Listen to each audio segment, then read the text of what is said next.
Now let's consider dividing this classful network into 4 equal subnetworks. Given address is 200.10.10.0.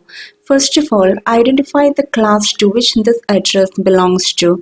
The first octet identifies that it is a class C network, and hence the default subnet mask is 255.255.255.0, and hence the first 3 octets identify the network.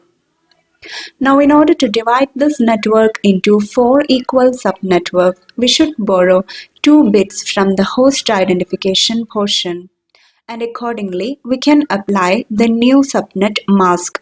The new subnet mask is 81.81.81.11 followed by all zeros, which is 255.255.255.11 is 128 plus 64, 192. So by applying this new subnet mask, we can divide this class C network into 4 equal subnetworks. And we have borrowed 2 bits from the host identification portion and added it to the network identification portion. These 2 bits can have the values 00, 01, 10 and 11.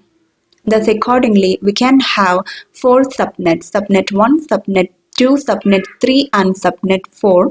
Subnet 1 consists of IP addresses beginning with 200.10.10.00 and subnet 2 IP addresses begins with 200.10.10.01. Subnet 3 IP addresses are having the prefix 200.10.10.10 and subnet 4 IP addresses begin with 200.10.10.11. Thus, if we consider any subnet, the first 26 bits are now fixed. With remaining 6 bits, there are 2 power 6 possible combinations from all zeros to all 1, and hence for each subnet there are 2 power 6 possible IP addresses. Among them, the first address is used to address each subnetwork, and the last address is used as the directed broadcast address for each subnetwork, and hence within each subnet the number of hosts that can be addressed is 2 power 6 minus 2. So the address of subnet 1 is 200.10.10.0. The directed broadcast address for subnet 1 is 200.10.10.61. 61 is 2 power 6 minus 1, 64 minus 1, 63.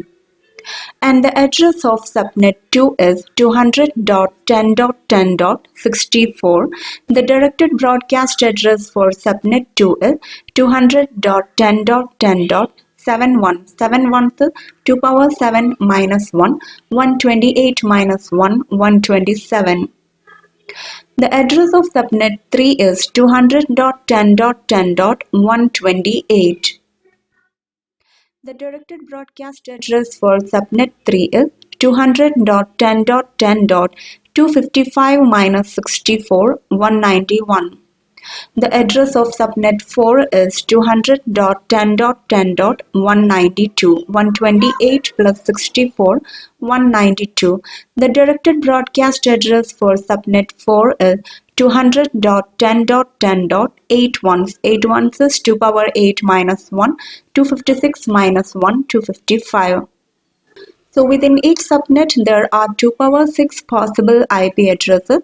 One address is used as the address of the subnet and one address is used as the directed broadcast address for that subnet. And the number of hosts that can be addressed within each subnet is 2 power 6 minus 2. And since we are dividing the network into equal sized subnetwork, the subnet mask for all the subnet is the same 255.255.255.192. Thus, we can say that if we are not subnetting this class C network, the number of hosts that can be addressed is 2 power 8 minus 2. Only 2 addresses are reserved, one for that network and one for the directed broadcast address. But if we are dividing this class C network into 4 equal subnetworks, within each subnetwork 2 addresses are reserved. Thus, total 8 addresses are reserved So the number of hosts that can be addressed within the entire class C network is 2 power 8 minus 8 hosts. So let the network administrator divided this network into 4 equal subnetworks and connected them with a router, and the router keep the subnet mask information for proper routing. And suppose the router received a packet with the destination address 200.10.10.132. In order to identify to which subnetwork this packet should be forwarded to. For that, the router performs a logical AND operation between this destination address and the subnet mask. This logical AND operation between the destination address and the subnet mask will extract the network address from that destination address. So the network address which is obtained is 200.10.10.128. It means this packet should be forwarded to the subnetwork with the address 200.10.10.128. That is subnet 3. So the packet will be forwarded to subnet 3.